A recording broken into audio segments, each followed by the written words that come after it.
alerta sobre el riesgo de contaminación de las aguas y por tanto hay que tener mucho cuidado con el agua que se va a ingerir, las casas donde hay cisternas, tener también el tacto de ver cómo en lo posible pues tal vez limpiarlas o adicionarle algo que pudiera sanear un poco esa agua. Es decir, vamos a cuidar para tratar de prevenir porque los riesgos aumentan y si ya veníamos arrastrando un tema de cólera, ahora puede ser algo peor.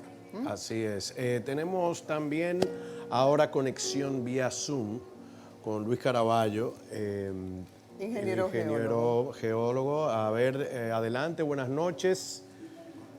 Muy buenas noches, muchísimas gracias allá desde Luna Llena, muchísimas gracias a todos los televidentes que nos están acompañando en el día de hoy.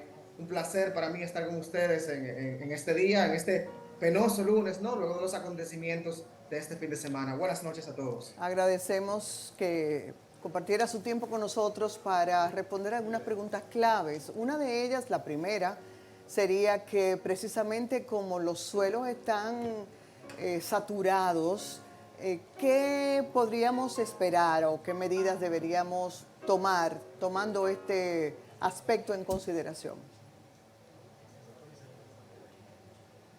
Los suelos se saturen debido a estos eventos torrenciales es hacer un buen diseño de drenaje, de alcantarillado de cuneta, ¿ok? Que pueda mover y drenar el volumen. Y no solamente el volumen, sino también hay que hablar de algo que se llama la intensidad torrencial, que es cuando llega un volumen extremadamente rápido en un tiempo mucho menos a las 24 horas. ¿Qué es lo que sucede este fin de semana? ¿Y qué fue lo que sucedió el año pasado? Es que esos 200 milímetros el año pasado y esos 400 milímetros llegaron mucho más rápidos en 24 horas y definitivamente no teníamos estructuras, no teníamos un diseño, ¿no?, que cumpliera para estas condiciones de sobreflujo. Mire De la algo. misma manera, Ajá. Sí, disculpe, adelante, de la perdón. misma manera que se diseña un fino, un impermeabilizante en el techo, hay que siempre buscar la manera de drenar el agua correctamente y no dejárselo todo, ¿no?, al suelo o a la roca en cuestión. Puedo continuar, disculpe. Gracias. El problema es que, por ejemplo, esa medida le toca a las autoridades de turno siempre, ¿no? Mire algo, en un momento donde se están levantando muchas torres, lo primero que se hace es una gran excavación. Y tal vez no mucha gente nota que esas excavaciones se hacen alineadas con el muro que divide con las propiedades de al lado.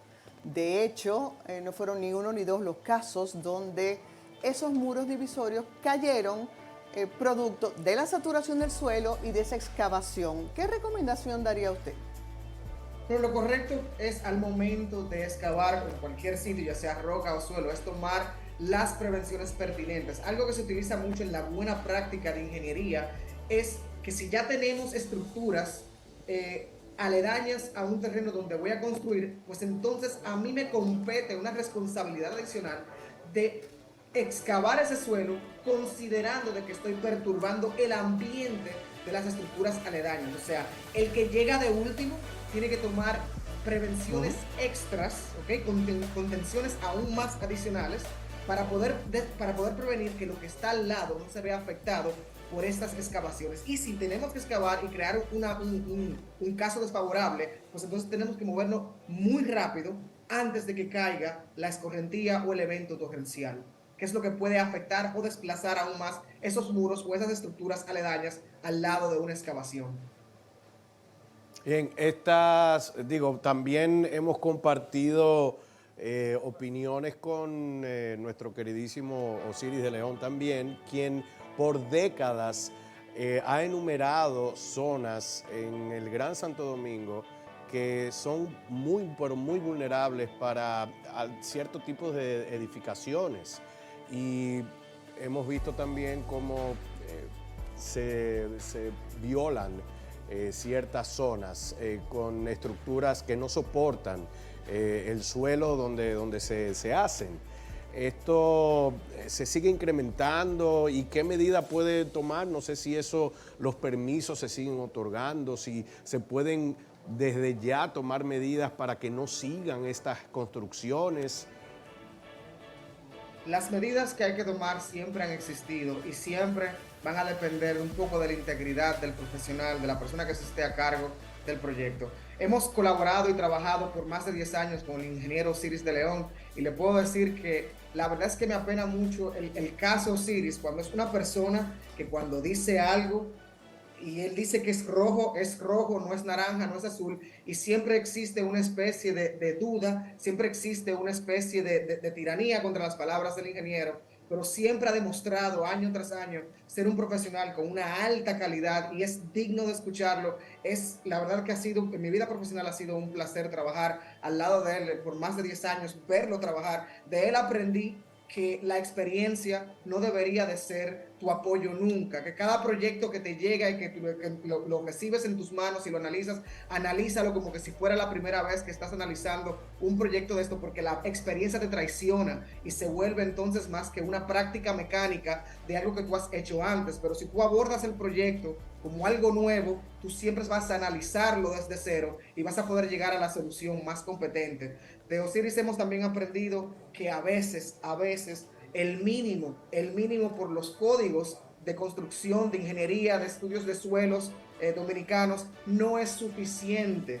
A veces hay que hacer unos análisis más allá de los códigos y entender y tener también la gallacía de decirle al cliente, quizás es conveniente gastar un poco más en esto para poder ahorrarte en el proceso constructivo, pero te lo digo por experiencia, que muy pocos ingenieros aceptan gastar $500,000 en un estudio de suelo para ahorrarse millones y millones en procesos constructivos, porque muchos ingenieros constructores necesitan millones y millones de pesos en procesos constructivos para poder sacarle dinero al préstamo del banco de la obra. Y algo que les digo a mis estudiantes en todas las universidades en las que colaboramos, en las que somos investigadores científicos y damos nuestro apoyo, es que ingeniero no es el que construye con $1,000. El ingeniero es el que con $100 propone una solución y ejecuta una solución mucho mejor y más capaz que aquel que propone una por $1,000 y lo hacemos en $100. Ese es el ingeniero de verdad, el que procura la seguridad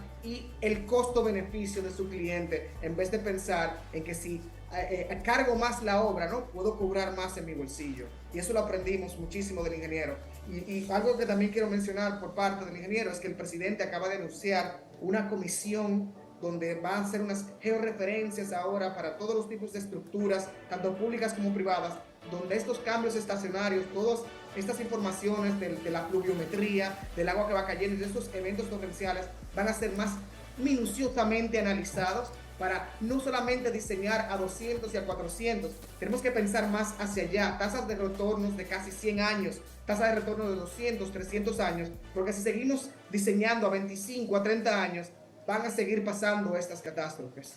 Yo me voy a atrever a agregar que al Ministerio de Obras Públicas, a cada responsable de turno, se le recuerde que corresponden las supervisiones, que se hagan esos estudios, que vaya un supervisor in situ a la obra para ver si efectivamente las excavaciones están bien hechas, si la estructura se está aplicando como dicen los planos, porque la experiencia dice que a veces una cosa es lo que se presenta en los planos, buscando la aprobación y los permisos correspondientes, y otra lo que se lleva a cabo. Y como usted decía, ingeniero, es un tema de ética, pero también de responsabilidad, porque no estamos hablando de que se caiga algo y rompa una mesa, estamos hablando de vidas humanas. Entonces, a cada quien lo suyo. Si cada profesional y cada institución hace lo que le corresponde, yo pienso que nos acercaríamos más a reducir todos estos trágicos acontecimientos que nos llevan a lamentarnos. La verdad es que sí, tenemos que poner más de nuestra parte, tenemos que verdaderamente pensar más en el conjunto. Hay noticias que me apenaron muchísimo este fin de semana y la verdad es que no quiero mencionar ni poner a nadie en el medio ni mencionar nombres, pero cuando veo a un personaje o a una institución pública, ¿no? Preferir un asunto personal por encima del conjunto, me pongo extremadamente triste.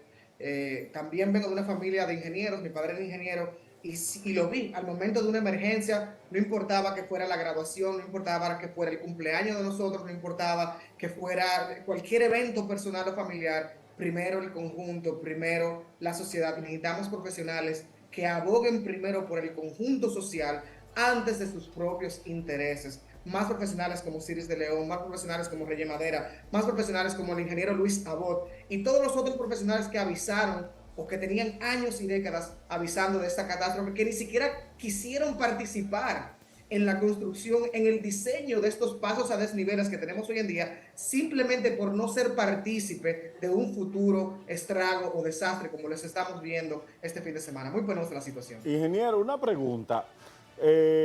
Tenemos años que cuando hablamos de ingenieros geólogos son los mismos nombres. El caso suyo, que ya tenemos, aunque es muy joven, tenemos años viéndolo en los medios. El ingeniero Ciris de León, el ingeniero Abot, que salió un artículo de hace 20 años, sí, ellos hablando de un tema. Usted habló ahorita de la colaboración suya con universidades. Sí. ¿Estamos trabajando para el futuro de la geología? Bueno, personalmente, desde mi punto de vista, de lo que yo hago día a día con mis estudiantes universitarios, yo entiendo que soy un ejemplo, o trato, ¿no? Porque no sé cómo ellos me verán, trato de ser un ejemplo de lo que es ética. Yo incluso tengo un método que en cualquier momento quizás una universidad me pueda despedir si no le gusta o no le gusta el hecho de que no todos los estudiantes pasen, pero yo tengo un método de que sálvese quien pueda, en el sentido de que yo creo muchísimo que si tú como estudiante mío o no te igualas o me superas, tú no mereces el 70 para seguir avanzando. O sea, yo doy materias, imparto materias como son la mecánica de suelos, donde hay un sistema de clasificación de los suelos, y uno de mis teriquitos en esa materia es: si tú no aprendes a utilizar el sistema de clasificación de suelos, no puedo dejarte pasar, porque entonces cuando tú salgas a la calle, ese análisis que tú hagas, que tú le entregues a un ingeniero estructural, va a fallar, y lo peor de todo es que el ingeniero estructural no va a tener ningún tipo de falta. Entonces, si desde el análisis geológico de suelos, matemático, estamos fallando, claro que la solución de diseño, claro que la solución de construcción va a fallar, y es algo que les recuerdo mucho a todos mis estudiantes, todos los semestres. Estoy hablando cientos de estudiantes por semestre. Estamos trabajando con la vida de las personas. Yo no quiero ingenieros que estén pensando en su bolsillo. Yo necesito ingenieros que estén pensando en la seguridad de la gente, que tengan, ¿no?, la gallacía de saber que lo que le conviene al conjunto más que al bolsillo personal. Y lamentablemente no sé quién va a ser un avaro, quién no, quién va a ser una persona que no va a ser éticamente responsable, pero por lo menos sí puedo determinar qué clase de estudiante aprendió la materia y sabe escudriñar, ¿no?, el conocimiento que le hemos otorgado durante 4 o 6 meses. Muchas gracias, ingeniero Luis Caraballo, geólogo, con quien hemos estado conversando en este contexto y contenido especial de Latitud Cero para responder y orientar luego de lo vivido en el fin de semana. Nuestro compañero